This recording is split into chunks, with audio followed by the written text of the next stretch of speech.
The unanimous verdict on all of the charges against one of the accused, we don't know which one, and some of the charges against the other accused, again, we don't know which one. We also don't know whether the verdicts are guilty or not guilty, and we don't know the verdicts that the jurors remain at an impasse on.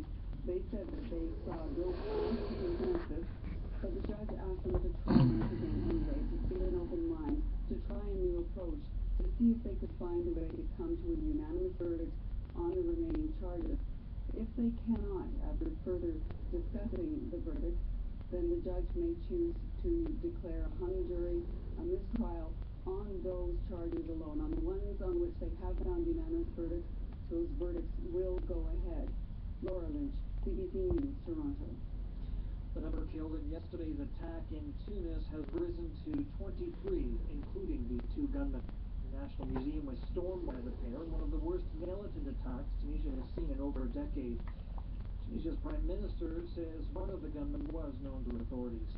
Meanwhile, as James Reynolds reports, there has been global condemnation of the attack. In its statement, the UN Security Council says that no terrorist action can reverse Tunisia's path towards democracy. And here in Tunis, the authorities continue to investigate the attack.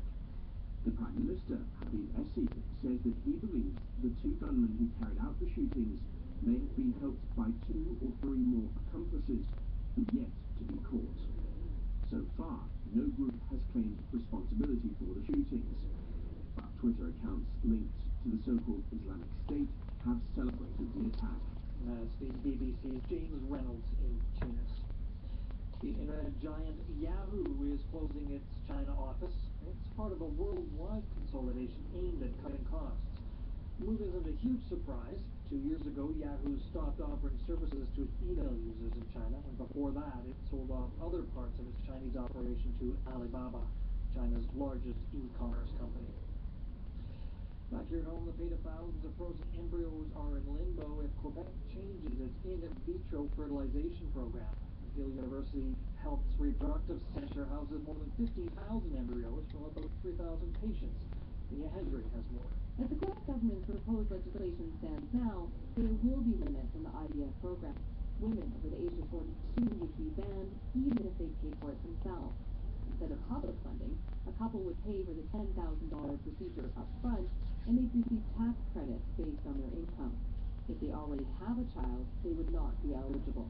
That leaves the question of what happens with some of those 15,000 embryos or more up in the air. The province might require patients to pay.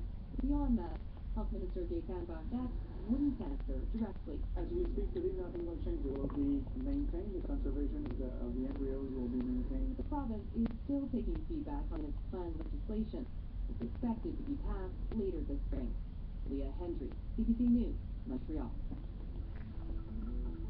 And that is the CBC News for this hour.